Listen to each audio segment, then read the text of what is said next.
Friday. We are back with another endodontic marketing webinar. My name is Meredith, and I'm the Vice President of Practice Success here at Dental EMR. And we are so grateful to have both Alex and Corey from Hamilton Wise today to share their expertise. It's double trouble today, so no telling what we're going to get into. If you missed out on last month's webinar, definitely get caught up on that recording. We're going to include it in the email after this session.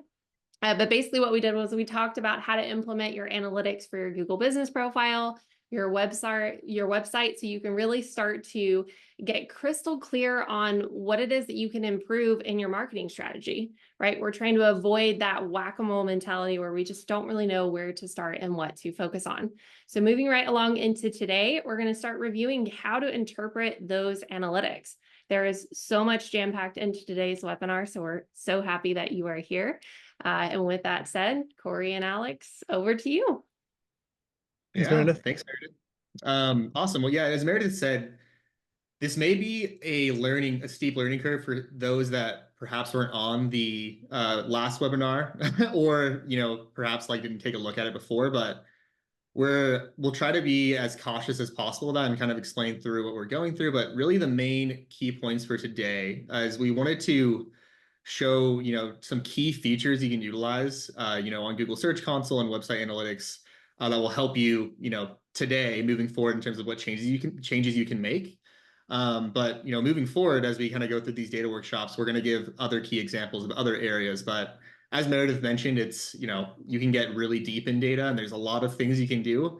But these basic points today and a key resources you can use on these, tools are what we wanted to show. And I think it'll actually help a lot of people out today as well. And, as we always mention, after the call, our free giveaway is you guys can always contact us and you guys can share your screen in real time and we'll walk through exactly what we're looking at, but with your data, so we can kind of help you understand, what we try to look for when we're, working with our clients.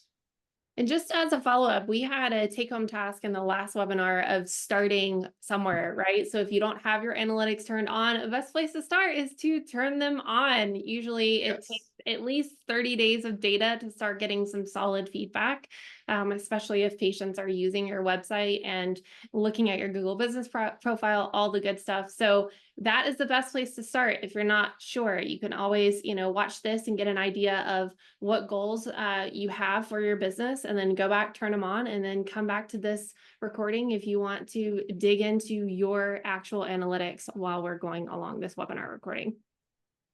Yeah, the biggest takeaway here that we want you to get by the end of the webinar, we want, as Alex will show the customer buyer journey in a few slides, you'll be able to see where you're potentially losing potential patients in your process. So that's what this data will show you, is where they are as a big funnel from everybody looking at you down to scheduling appointments and actually getting into practice.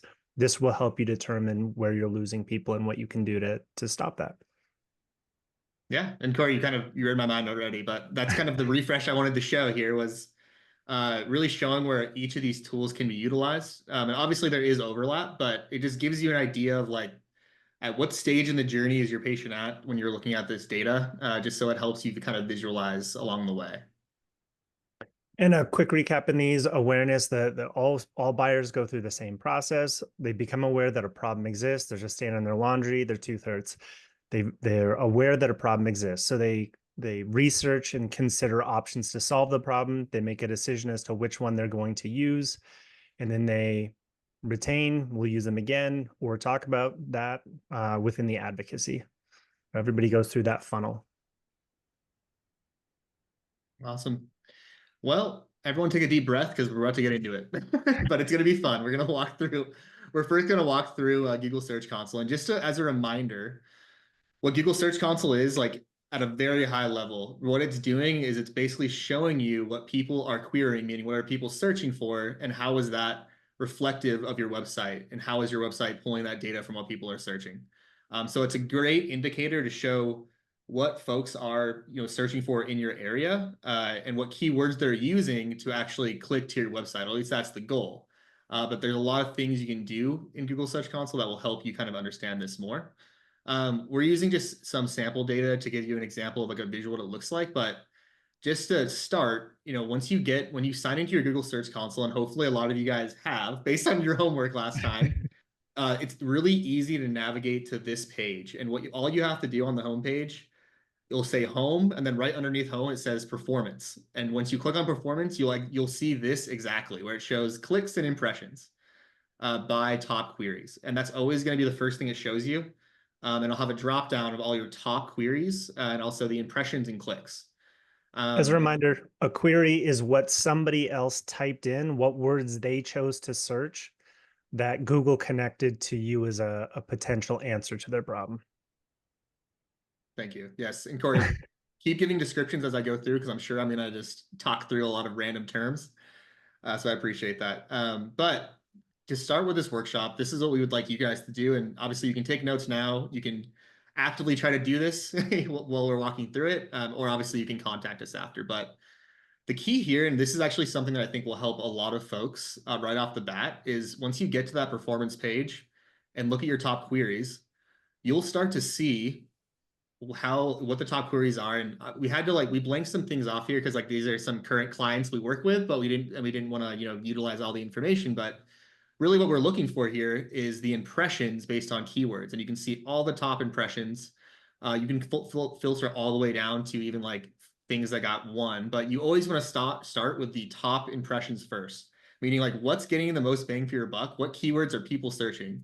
And you can see there's a few that stick out to us, right? You can see root canal therapy, Wilson Park, endodontics, Long Island, optical surgery. And the key areas that there is a problem, which you guys will soon see and we'll explain through, is there's really no clicks, right, coming from here. So it's great. The one side, it's great. A lot of folks are finding you through using these keywords. The downside is no one is clicking on the website from here. And the reason we like this case is this is a real-time case that we're currently working on now. And it's something that this is actually what Corey and I do on the back end to help alleviate these issues. So really what we call this is high impression to low CTR keywords. That is a red flag that Corey and I always look to first, because as a reminder, CTR is called Click-through rate. Click-through rate, excuse me. I'm losing my mind today. But we're trying to find the keywords that have the highest click-through rate, meaning that they are clicking directly from that keyword or research to your website. So why those are important is usually then it tells you, once you have enough data, that majority of your patients or potential customers are searching the same things.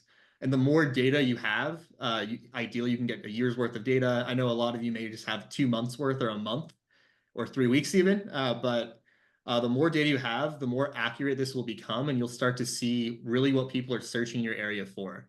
And then you can start taking action upon it. So what did Corey and I do from here? So we have this information, what are you supposed to do, right? So we tried to key on the top 3 that we thought would be most important, right? So I kind of highlighted them below: root canal therapy in Wilson Park, endodontics, Long Island, optical surgery.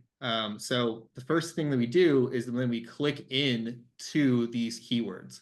It's something you can easily do. All you have to do is click on the keyword, and what should pop up is an additional pages query, and it's literally right next to queries. That's all you have to do is click on that, and it'll show what pages is Google Search Console indexing, meaning what are they pulling from in terms to get to lead that patient to this potential website.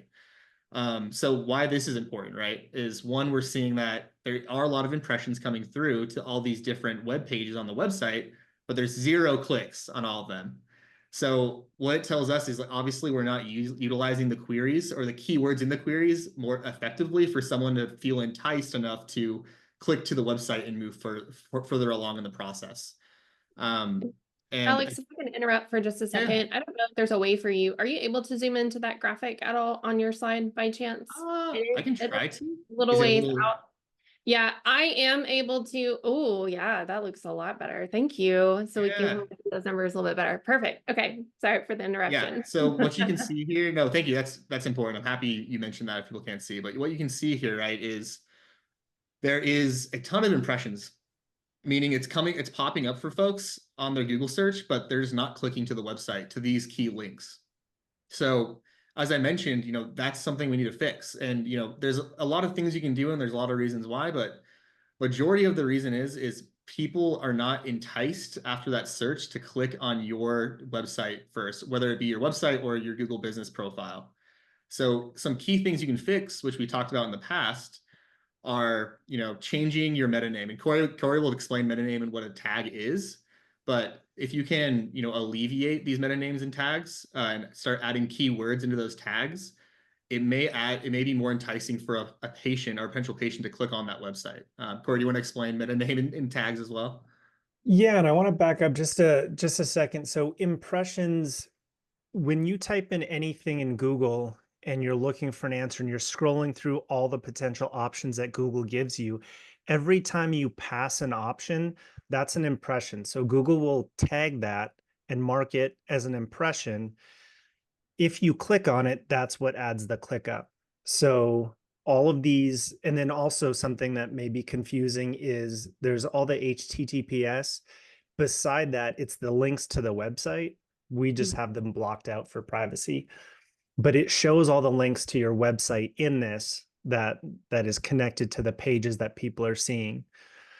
And so with the meta tag and description, or the meta name and tag, it has a title. So each of the pages that show up in Google, if you search anything in Google right now, you'll see it gives a title, and then it gives a description of what somebody's going to see if they do click through.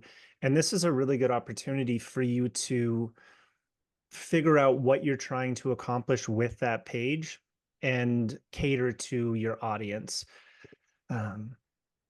Yeah, and this is a great place to circle back to not the last webinar, but the webinar before that, where we really talked about getting clear on what parts of your website are working and which parts could you potentially ditch, even though that might Yeah. be a little bit of a challenge, kind of going against the status quo, because I think we get used to seeing what should be on a dental website. So we just kind of fall through with that and put that content on there. But really, once you start getting these analytics, you are going to start to see what is working, what is not working, so you can either adjust your strategy or simply focus on what is really working for patients, so you can take out all that extra noise and really get them closer to that call to action, which is scheduling with your office. Yes. Well, yeah, and then moving forward, which everyone's going to ask is like, so how do I make these changes? What additional changes can I make? So the first thing that, is straightforward or seems straightforward, but maybe a little difficult if you work with an agency and you don't have like access to your, website developer solution, whatever you're using, is tinkering with the meta name and tags, I mean, the descriptions. And what I recommend if you're not doing this yourself, you can always just speak with your agency or whoever built your website and ask them to change up your meta names to obviously add some keywords in there that folks are actually searching based on what you're finding on the queries page on your Google Search Console. So I just gave an example, right? I said the meta name is like pain-free root canal therapy, Wilson Park. Why that's important, right? It's usually if someone's looking for like a root canal, in the area and they see, things that are enticing to them, right? They'll see, oh, pain-free root canal and it's in Wilson Park. Maybe I'll click on that website initially because I know it's in the area. It's pain-free. It literally is I'm literally looking for a root canal. So I'm going to directly just click to the website from there, besides just passing you up to go to, another website that may have root canal therapy in their, meta name or tags. Something that we usually see with pages is sometimes it's very difficult for a potential patient to understand if like your website actually is like an endodontic website because everyone always has a different name. Sometimes you don't even have endodontics in your, your actual like website name at all. Or root canal, or whatever it may be. So it's a good way to start, and you can start tinkering with your meta names, which you can always change and edit to see what's going to get you the most clicks over time. And obviously you can always readjust after you measure and see if you're getting more clicks after changing. I'll pause there if you guys have any questions or if Corey, you want to add anything to that. No, I was going to ask or add in this chat, we do have the feature we can see. So if anybody has any questions and types in the chat, we're monitoring, we can respond to it. Yeah. I was just going to ask, how often do you recommend looking at the queries and adjusting metadata? Because I think one of the biggest challenges, right, is we have we do encounter a lot of practices that may pay an agency to do an initial website design and then they're hosting and there's not a whole lot happening. There's not a lot of feedback, or maybe the office doesn't really know what to ask for, right? This is something we talked about before. So if we are using the queries page to immediately help us determine how we want to reorganize our meta name, data tags, all that to get our impressions and click rate up higher, how frequently would you say you recommend to do that? Yeah, I mean, it all depends on what resources you have. And so I'll give you an example of what we do, but I'll give you also like maybe in general what you should be doing. So we do this every week, and we're if there is like a keyword that we're trying to track and change, we actually are making those changes on the back end of the website on a weekly basis. We have tools that help allow us to do that, like obviously utilizing an AI tool we currently have that basically indexes the website for us, and then also changes meta names and tags on demand for us. Because obviously, if you're a one-man show, it's very hard to go through every page and every meta name and tag. But we typically review it on a weekly basis. I would say though, like if you're doing this on your own, I think it's good to probably review it on a monthly basis. When you make a change, you should wait a month and see if it got any traction. Meaning, like since you changed the meta name and tag, see if there's actually more clicks now going to your website or any of those website pages from those changes you made, and then obviously you can adapt as you go. The goal here is like you're going to be learning something new every step along the way, and you also will be gathering more data since you'll start collecting more data since you updated or you started Google Search Console in some cases only a week or a month ago. So I would say probably if you're doing this on your own, you should be checking this probably every month. If you have a team though, and you should be urging them to be working on this on a weekly basis. Because it's probably what you paid for and it's probably in the contract, but a lot of agencies that Corey and I see like kind of set it and forget it until you actually say something about it, and then they'll start making changes for you. Or even a good trigger that you can do is you can ask them to send you reports on like what changes they made or like what they're seeing. And usually it'll start a fire underneath that agency to like start giving you some more info and feedback that you can comment on. Yeah, I love that. And it really comes down to the discipline to be consistent, especially if you are doing this by yourself, right? I know, Corey, you've definitely caught me a couple of times of saying like, I want to try too many things at once, right? So Yeah. if you are trying to improve your performance for metadata, it's both you want to stay consistent and making sure that you are looking at your queries and adjusting accordingly. But at the same time, you can't rush it. To Alex's point, you do have to give the data time to do what it does, and really give you decent feedback about whether or not it's moving in the right direction. And then you can try it again at that point. But I am definitely guilty. Send me straight to jail for trying to be impatient about these results, right? And that is the key. You do need to give it time to, kind of give you some decent results that are really going to help you make some informed decisions.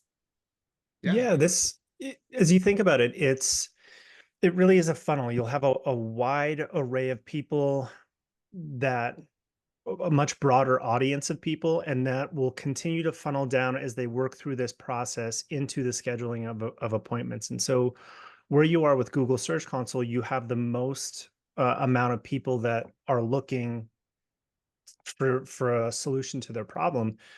And so what you're trying to do with these meta names sounds complicated, but really it's just the title that they see and are going to ask themselves, will this solve my problem? Mm-hmm. And so that's what you're trying to connect here. We're not trying to manipulate the system or be really like analytically savvy on I guess manipulating anything. You're just trying to best solve that person's problem. And so how do we use the words that speak to them to continue on their journey to solve that problem? We're trying to create value. So it's like Alex says here, it's a pain-free root canal. That's exactly what they're looking for. And then where? Well, it's in my area. Perfect. That's exactly what I'm looking for. And so as long as you're speaking to your audience and creating that value for them, you help connect to exactly what they're searching for. That's what we're looking to do here. And then from Google Search Console, we'll get them sent over to the website, and then that's next in in the webinar. Yeah, and it really helps take the guesswork out of it. I think that's Yeah. the biggest thing, right? It's like we're not making any assumptions about what our patients need. We're actually looking at what they're searching for and we're responding to that. It would be the same as having, your front staff tell you what are the top questions that patients ask when they pick up the phone. It's the same thing. You're actually getting real data from patients as they're coming to you for those needs. So you can use it. Love it. Yeah, you're just taking the guesswork out for them, like making it easier for, that's our whole goal in this, is just making it very easy for them to choose you for their care. Awesome. Awesome. I do want to add too, so there's also other things you can do, alternative solutions, which I'll explain here too, and which we've actually already talked about, because we've talked about like blogs posting and Google Business Profile, but why that's important. So obviously you can always change the meta name and tags, which we talked about, based on like the keywords and queries. But you can incorporate them into your blog posts if you do have a blog. Hopefully you guys do. And if you don't, you guys always can ask us about it. And we can help you get that set up if you need it or show you how to. But then also Google Business Profile posts. We talked about that, how you should be using your Google Business Profile as a social media account.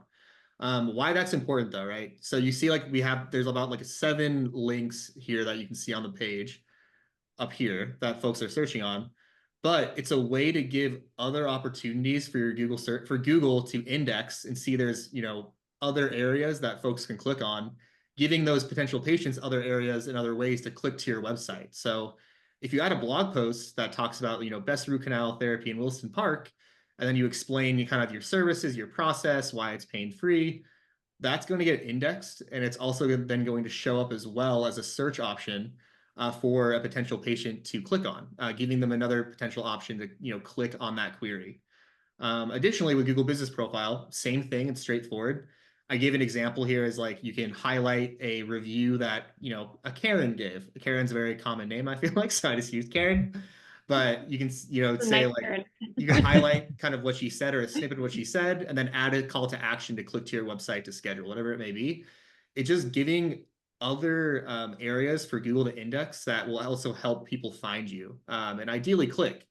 So those are other 2 more straightforward areas, because I know, as we said already, meta name and tag can sound a little daunting, but you can also do it the alternative way by giving more options, right, for folks to find you and click on your website. Awesome. Awesome. Any other comments, Corey? Anything else? No, this is good. Cool. So Google Search Console, we wanted to give you this one piece. Obviously, we're going to get into this more. We can talk about other tools you can use on here, but wanted to give you just like one key thing you can look at now and start to work on. Because obviously, as you can tell, it can get very daunting, or it can feel daunting. Or once you start utilizing it and just like starting with the queries and pages, you'll start to be familiarized with it and understand like what you're looking at and how to change it. Cool. So my favorite one is utilizing Google Analytics, but I'm going to talk about a key feature you can use right now that you can play with. And it looks crazy right now, but it's also very easy to use once you get there. So before we get here, I know, as we already said, we asked for everyone to click into Google Analytics. And I'll just describe how you get to this part here, right? So very straightforward as well. When you get to the homepage of your Google Analytics page, you'll see on the left side, there's this whole bunch, like a hamburger of tools. All you have to click on is the one right below home, and it says exploration. And that's all you have to click on. And it'll pull up this page for you. And it'll give you, 2 or 3 options. And you'll see a Path Explorer. And this is what Path Explorer is. It'll start off with just a generic Path Explorer, and then you can edit and you just drop nodes in and out of it. And I recommend you guys just play around with it, but it's very straightforward and intuitive as you go. What you're really seeing here, once you build these steps out, is you're basically seeing a path. And what that means this is the path that your patients or consumers on your website are clicking through to get to the end result. And everyone knows the end goal is to always get a scheduled appointment.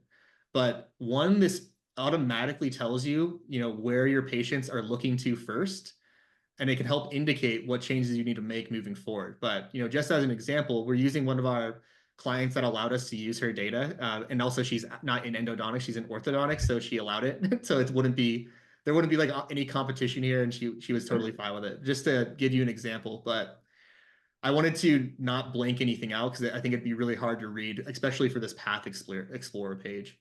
So what you're looking at here is the home page, and I just pulled, I pulled 28 days because I assumed if anyone from the last webinar started Google Analytics, they probably don't have that much data. So I wanted to try to make it look familiar so you don't freak out that there's not a lot of folks, going to this homepage.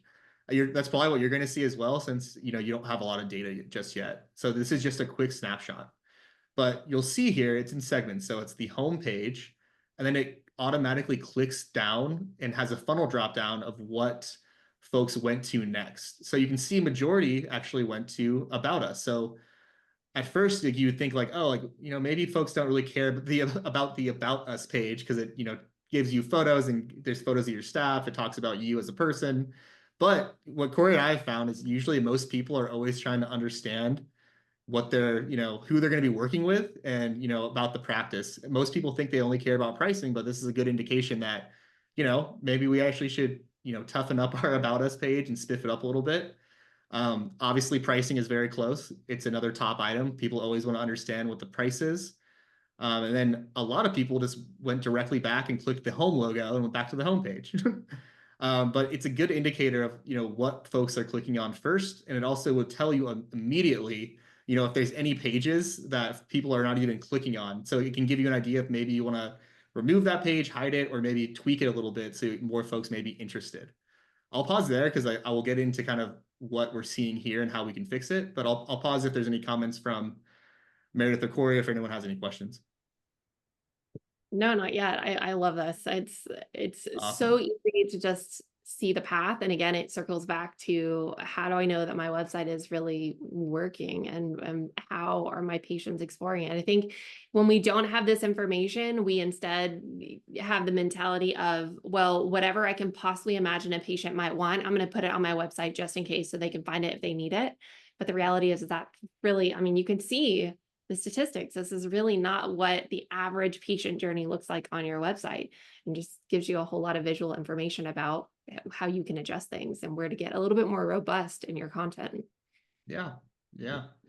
Well, and this So is the page that I yeah. like the most from the website design, because when you look at a website, it's really easy, like Meredith said, to try to imagine all the different pieces of information that you want to convey and that you think a potential person may need. And this one person said this one time that there wasn't this, but it can end up making a website so confusing.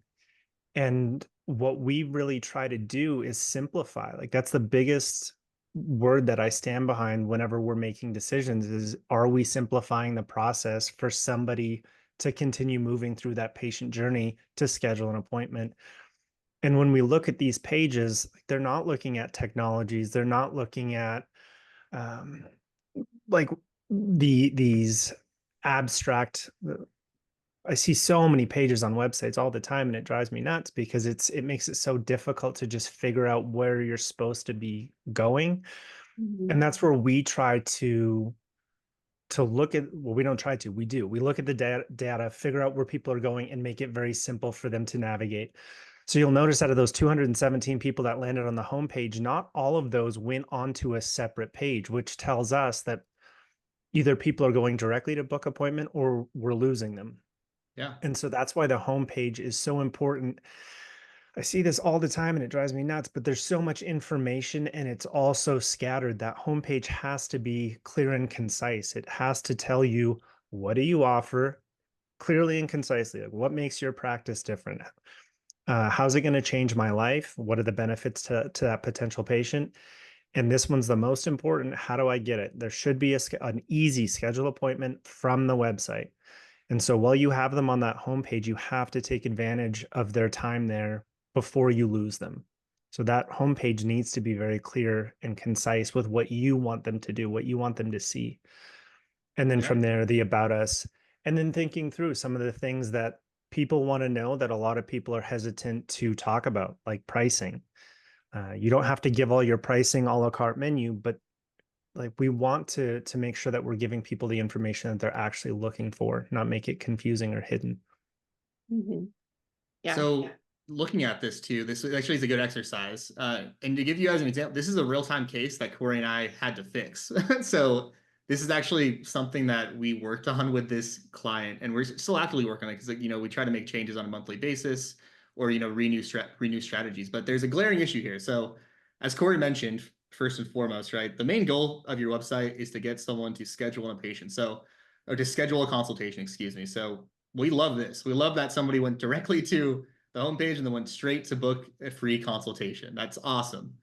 The cool thing about this is I wish this was interactive. If we could do an interactive like slide, I would show that you actually can click on these in real time, and it will even show what people did once they clicked on the book a free consultation. If they actually went all the way through to the thank you, meaning like they filled out the form and now they just got a thank you landing page. So that's kind of what this is showing, that, out of the 39 that clicked on the About Us, only one person, clicked on the thank you and they actually scheduled an appointment.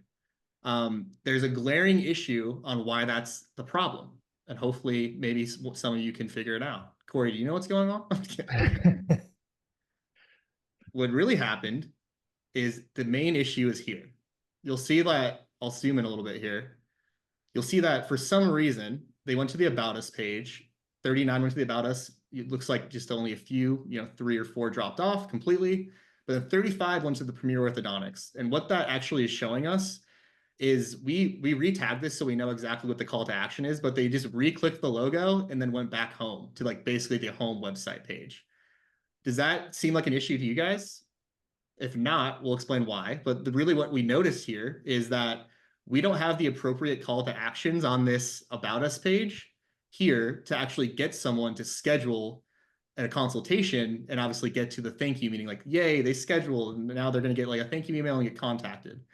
So this is a glaring issue we actually saw with a real-time client in our orthodontics space, which we showed her. We're like, hey, it looks like a majority of people actually want to get to know you first. But what we noticed was you have no call to action or clear call to actions to actually get them to the next step to actually schedule an appointment. And they completely drop off and go back to the homepage. And then they have to go back and click, through anything, find us, pricing. This is another homepage logo they clicked on, About Us again, and then they booked a free consultation. So the goal here is to alleviate this new step and basically eliminate any gaps. This is basically an inefficiency that you want to eliminate in your website. So folks are glaringly clicking on About Us, and then they immediately can go to book a free consultation and not have to go back to a homepage. I can already like picture this as a patient, because I know for sure I have definitely clicked on a practice's webpage. I've gone to the About Us and I hit what I picture as like a dead end. Yep. And unless you have a pretty, easily accessible menu where you could just click on another tab or go somewhere else, the home screen is like where you go back, right? It's like you're okay, well, let me start over, I got stuck kind of thing. So it's great that you're pointing this out, because to be honest, one of the first things, which I'm always learning for you guys, I feel like I should be an expert by now, but I'm always learning from you guys when you teach me how you do this. And it was definitely glaring to me at first at how long it took for them to get to the consult towards the end of that journey. And as you can see, the conversion rates drop pretty considerably, right? We start with 200 people and it drops all the way down to 1 at the very tail end of that workflow. But what I didn't realize was in that middle step when they end up going back to the homepage. And it makes total sense now that you say it, because I've definitely seen that as a consumer getting on a website. And it just goes to show that you can use this to pinpoint where your dead ends and kind of trailbacks are in that patient's journey, to be able to put in, like, is that what you're suggesting? Like putting in a call to action maybe in the about page, so that we that's have exactly when it isn't dead end. Okay, cool. So I am following. Yeah, and the key is to be strategic about it. Like obviously now you know majority of the people are always going to be thinking about us in pricing. You probably also want to add a call to action about pricing in the About Us page as well. So obviously you want front and center how you get it, scheduling. Oh, you want that on every page, ideally, usually depending on what you see in the data. But you also can start, thinking critically about this and say, they're probably going to ask about pricing too. We should probably add something about us or a call to action or an area where they can click on pricing from the About Us page, so they don't have to go back to the home page and then go back to the pricing page as well. Well, Right. and that's the Like, spot here that you see is we want them to always be continuing forward. They're going to have Yep. questions. We want to answer it, but we always want to continue their journey forward towards a schedule and appointment. That is their end destination.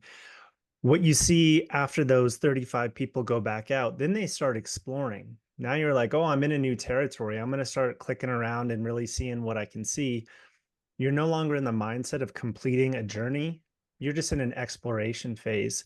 And that's where you see so many people drop off out of that is it gives so many more opportunities for them to find something that they're maybe unsure about or they want to research more before they make a decision. It just changes that mindset from I have a goal to complete this journey to, oh, I need to learn more before I make a decision. We want to keep them away from that. yeah, that's Yeah. awesome. Yeah, so I mean, this is like probably the main tool I wanted to share with you guys that you can start looking at because you can. I know I'm just showing you an example of us clicking through from the About Us page moving forward. You can start with your top, next page from their homepage, but you can click through each and every top page and understand how many of your patients are actually either calling or filling out a form to schedule an appointment. And then you can start making changes based on this data that you see. And I love this so much too, because it's with every practice we've talked to, I've yet to meet a practice who says, no, how do we lose patients from our practice? It's always how do we get more patients in the practice? And then it's do we need to do TikTok? Do we need to do, and you just start guessing on how do we get this attention when right here you have 217 potential patients who could come into your practice. Nobody stumbled across this accidentally. They're on your site because they're looking for care.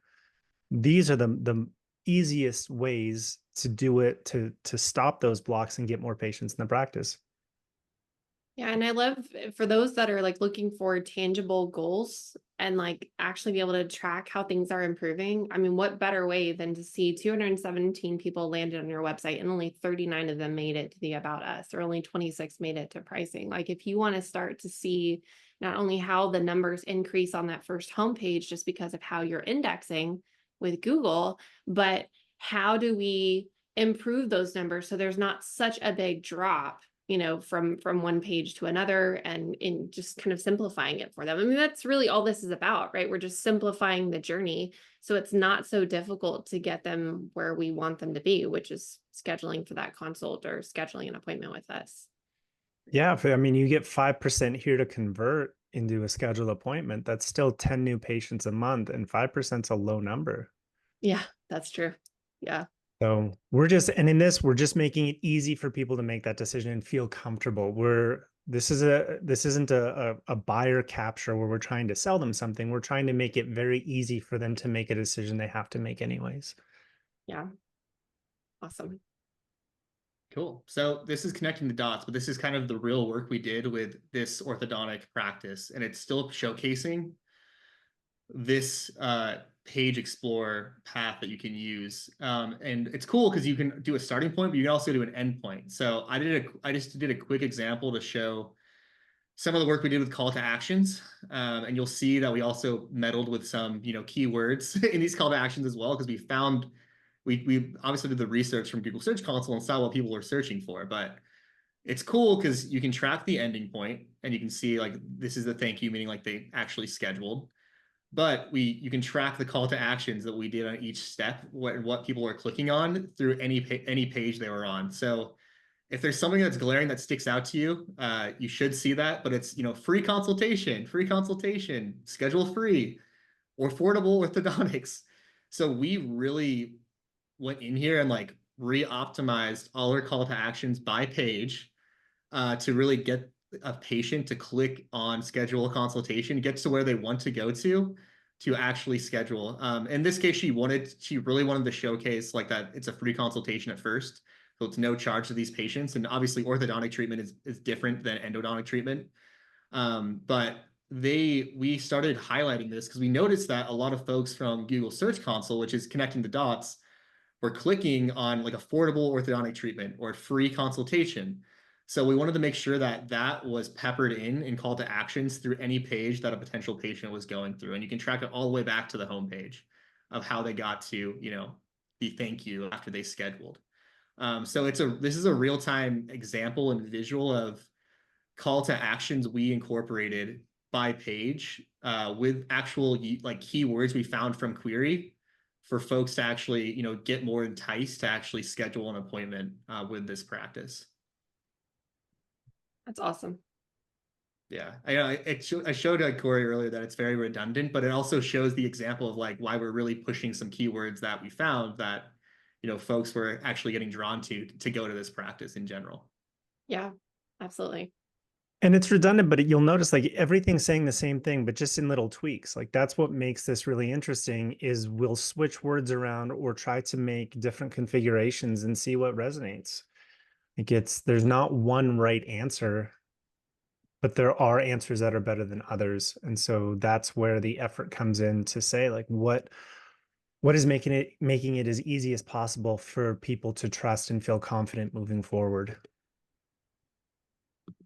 Yeah, and then this is another connecting the dots piece here, and this is a visual, and this is something you cannot produce, but it's a good visual that I wanted to show that you guys actually can do yourselves, and or if you want to learn about what we're using here, you can easily contact us. It's called DataBox, and we can help you figure out if you want it or you would need it or not. But really, what DataBox is, where you're seeing this visual, is it connects all of your data from Google Search Console, Google Analytics, Google Business Profile, if you have CMS data, and puts it all in one area for you. So you can start visualizing it and start building your own funnels based on separate data from each tool. But the main reason I wanted to use this is for an exercise you guys can do currently today. And what I mean by that is you can even get a piece of paper. You can first just go on your Google search engagement, go to like on the homepage and go to performance, and you can see exactly the amount of users that are actually finding you on your Google Search Console, meaning that are actually, how many folks are finding you when they search you on Google. You can then go to your Google Business Profile and see how many impressions you're getting in terms of like folks that are actually, finding your Google Business Profile and then clicking to the website. So you can write that down, and then you can go to your website and actually track the path, which we showed you, to show from the Google search how many people are actually, going on book a consultation to actually scheduling an appointment. So it's an easy way for you to write or, put in Excel to show, from each tool, how can you actually start tracking how folks are actually getting to scheduling. This is more in total, but the cool thing is once you actually start understanding the data more, you can even get as granular as, folks who searched easy root canal, right? And you can do the same process, like 97 found you on Google and went to the, website. 6 of them went to the Google Business Profile, clicked to the website. Out of those groups, 1 booked consultation, 1 scheduled an appointment. This was just an example. This actually isn't the use case for an easy root canal, but I wanted to show you how you could, you can change these pathway. You can change the pathway and the search functionality to ideally help you understand like whether these keywords are useful to you or if they're not useful to you throughout the whole process. Well, this is a great place to look and figure out where those holes in your ship are. So if you have, 317 people who are finding you on Google through search, and then 267 are engaging with you on search profile, that's pretty good. And then from that, there's a drastic drop down to book a consultation. So that tells me that there's something in the website that could use some tweaking that could increase that book a consultation. Or down for the easy root canal, if 97% found you on search, but only 6 went to the website, there's probably something in the Google search profile that's preventing them from moving forward. So why did those 91 other people not click through? That's where I would start spending my time and figuring out what information that are we missing where we're losing people. Mm-hmm. Yeah, and I think the key here is like go through every step of the way. And this is actually a real client's data that we currently work on. So like, this is typically towards the beginning, but when we started doing work, you can start seeing like that we drastically increase, Google search engagement, Google Business Profile engagement, but there's still a lot of drop off going to like getting to the book consultation page. But you try to bulk up each area as you go right through the process to try to get as many folks clicking on schedule. And the goal is to increase that percentage. I mean, 16% is actually really, really good in terms of folks that are scheduling. But again, it changes over time. And even if you're getting 5%, that's still a great, marker for you as well. But you always want to try to improve the percent from clicking or finding on Google to actually clicking to schedule, or in some cases, calling your practice as well. Cool. Any questions there? Any questions you had, Meredith, or any? No, I think this is great. I'm all about visuals, so I think it really just helps to, Corey's laughing. Yeah. I think it just helps to really, I don't know, makes you feel a little bit more sane when you have graphics that can actually show you what's going on instead of feeling like it's all out of control. Yeah. And, as a business owner trying to make decisions, it's really difficult to trust that what you're doing is going to make a positive impact. So you need these initial goals or at least baselines to be able to see where you're at and then be able to track them as you go. And as you mentioned, Alex, you're bolstering it along the way because you're never going to get 100% conversion rate, right? You're always going to have drop offs, especially if you have multiple steps. It just increases your chance for drop offs. But we are trying to get as close to perfection as possible. And the best way to do that is to have something tangible like this that you can really rely on to give you feedback as you go along. So there's quite a bit of reassurance in these types of graphics. Yeah, and the last piece here is don't feel depressed when everyone's gonna go to their funnel and they're gonna be like, oh wow, I had 51 people actually on a book a consultation, but only 13 scheduled. That's awesome. That's great that you're getting 13 to schedule. Like getting anyone to schedule is awesome because there's so many competitors out there, especially in the endodontic space as well. And you may be in a busy city. The goal here is to, then identify okay, what may be causing someone to actually get on book a consultation and not fully go through the form or make the call, whatever it may be. How can I alleviate this? Is there some information I'm leaving out? I noticed that a lot of folks are going the About Us first. Maybe I add some content from the About Us on the book a consultation, so it just reassures them before they actually schedule. So little tweaks you can make throughout are always going to go a long way. And obviously, I feel like you should never be satisfied. You always want to get better, but take the small wins as well. Is basically what I'm trying to say. 13 is still a good number, especially if you're seeing an increase, right? That shows what you're doing is working, and you can continue to work to increase the scheduling.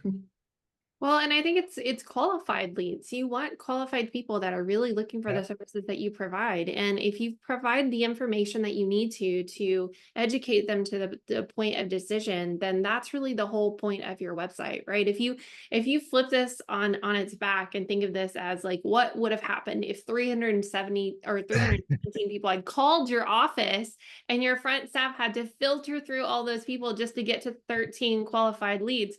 Your website is pulling a lot of weight for you. And you have to keep in mind that, I mean, you're on Google. There are a lot of people that can encounter your website that are not qualified. So this is, it's two sides of the coin. Yes, we want that conversion rate to be as high as possible. So we're bringing in more patients, but at the same time, it's doing a lot of work to make sure that the people that are not necessarily a good fit for what we can provide are, making it to that scheduling point. You don't want to let it. We always call the websites for our clients the great qualifying filter. Well, there you go. Filter and it helps every step of the way. It should be getting you a more and more qualified patient to actually schedule. That's not going to drop off or is an adolescent. Anything can go wrong. You never know what you're going to get on the back end, especially if they're just blindly calling your practice and they're actually not going through a process.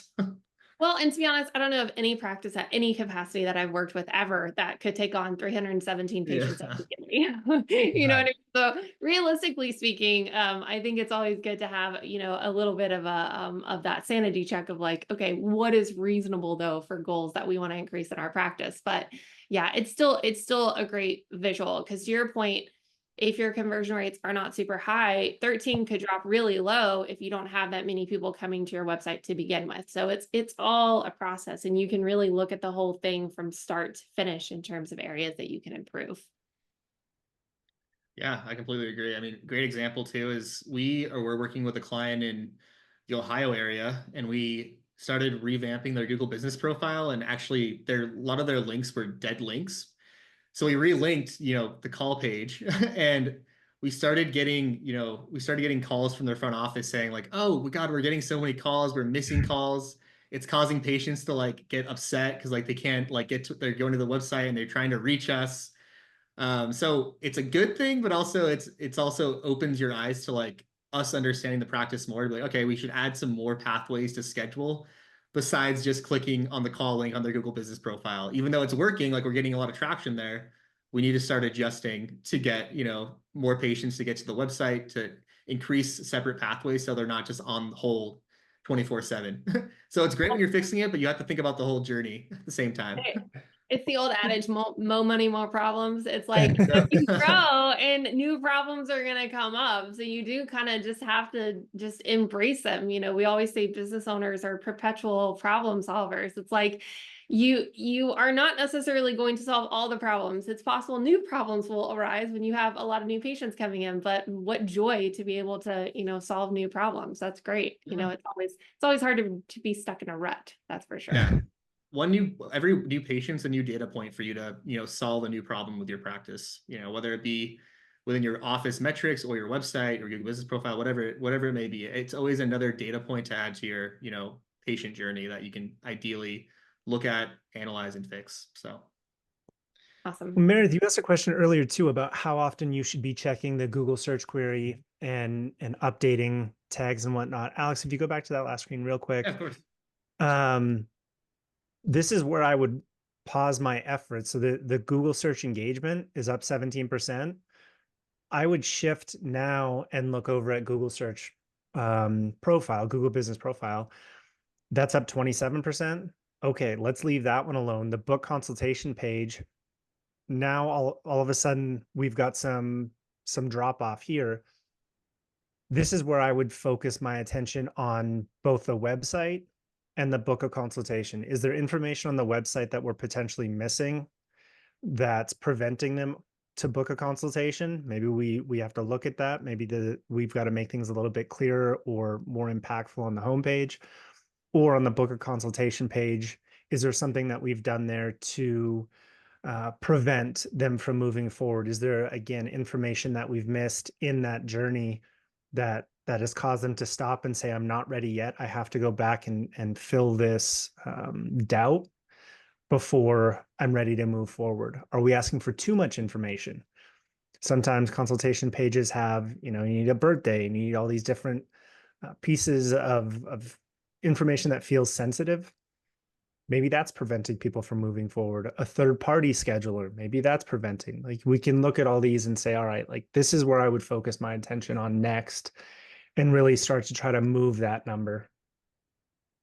And then it's just that whole process. You're always just moving back and forth to continue everything rising. When in doubt, survey your patients. Yeah. Ask questions. That's the great part. Patients love, or just people in general typically love giving their feedback on all sorts of things, but our opinions are heavily weighted. But that's where it starts. Start asking questions. That is the best place to really start to explore areas that you can improve. And if you do have concerns about it, to be honest, Corey, my mind does not immediately go to, oh, the form might have sensitive information that could challenge a patient to complete it. And that makes total sense now that you say it. But it just goes to show, like, really focusing your attention on the consultative part. Instead of taking a massive step back, just focus really clear on it and see if you can figure out what might be, causing that patient to stumble in the process. And when in doubt, ask questions and just see if you can get some feedback, especially if there are patients that are coming into your practice. Ask them how they found your practice. Ask them, if they were able to get what they needed off your website, or if they had any trouble getting scheduled, or all of those things. To be honest, this may not be just a problem within the website. There may be other things that you can take care of in person that you can tackle. So just start asking questions. Yeah. Corey and I actually have that example, which is, completely, it actually is a great example for this exercise too. Like, when we actually found that, a lot of folks were just dropping off the book consultation page. And this is where we say, like, negative reviews always suck, but they're great because you get pieces of information about what you can fix with your practice. And what we found from a negative review from that client was they were not comfortable with the onboarding form or like the book a consultation form because there was a piece and it was a third party that was asking for a social security number, which the practice didn't catch. And that's why so many folks were dropping off. So then we identified the problem and we fixed it and made it a very simple form that wasn't asking for sensitive data. It's data they can collect in practice or like, as they're further along the journey. And it completely alleviated that gap. But it all came from a negative review that we saw. And also that encouraged the practice to start asking questions beforehand. So then ideally they won't get a negative review, but the negative review is the only reason we caught it in the beginning. Yeah. Well, and that brings up such a good point because, from our perspective, coming from the practice management side, we always have like this big giant gorilla of HIPAA sitting on our upper right corner where we're just having to like, okay, we understand we have to be careful. And, not only do you have to be careful about the information that you collect, depending on which mechanism you're using, right, and where you're storing that data, but really simplify it for your patients. If you can think about what's going to simultaneously help your staff connect with that patient and get them scheduled, but not rely on this online form to be like your new patient paperwork or your onboarding, find that Yes. happy medium because really all you're trying to collect is just enough. So that way, when your staff member gets dinged that they have a new consult request coming in or whatever that workflow looks like, they have just enough information to reach out to the patient, confirm the appointment, answer any lingering questions, whatever they need in that moment. Everything else can come later. If you do not need a social security number to schedule an appointment, do not ask for it. And that's as simple as it gets. And the irony behind all of this technology that's being infiltrated in the dental industry is that with more technology, our patients get more and more anxious about providing secure things like social security numbers. We've kind of done away with paperwork because there's a higher liability associated with that. So now anytime you incorporate this electronic submission of data, patient sensitivity goes up right away, right? Because they don't know who is taking care of this data before it gets to the office. Whereas if they're filling it out right in the office, all of a sudden that heightened awareness comes down because they're like, okay, well, I'm using their system. So I'm a little bit, it's kind of like this feeling of I'm a little bit more protected. So keep in mind that there is that sensitivity even on your website. They don't know what service you're using outside of your practice to collect and transmit this data. And it could, to your point, absolutely prevent them from hitting that okay button and submitting it your way. And it may just completely fall short in step 2 at this point, instead of moving on to step 3. We see it all the time, honestly. And I can relate. I feel like older generations are much more protective of social security numbers, but with, a lot of, big companies being penetrated and data getting out in the black market, it's no wonder that people are going to be more secure about their information. So keep it as minimal as possible. I think that's going to be the easiest route. I love using dating as this analogy. Like it's just baby steps. Like you can't jump straight to marriage. You can't jump straight to everything. Like it has to be do you want to take that next small step? And absolutely. Yeah. And I love that analogy because if you think about it, you're asking them to do one small thing to create that introduction, and yet you're asking for a lifetime of commitment before you're to that point yet. I think about it would be like me putting in a grocery delivery to my house and they want to know like what my long-term plans are for the next 6 months. Is like, where are you going to be? Where are you vacationing? What's your social security number? And you like, there's a time and place for information. So just try not to jump the gun if you can. That was probably a terrible analogy.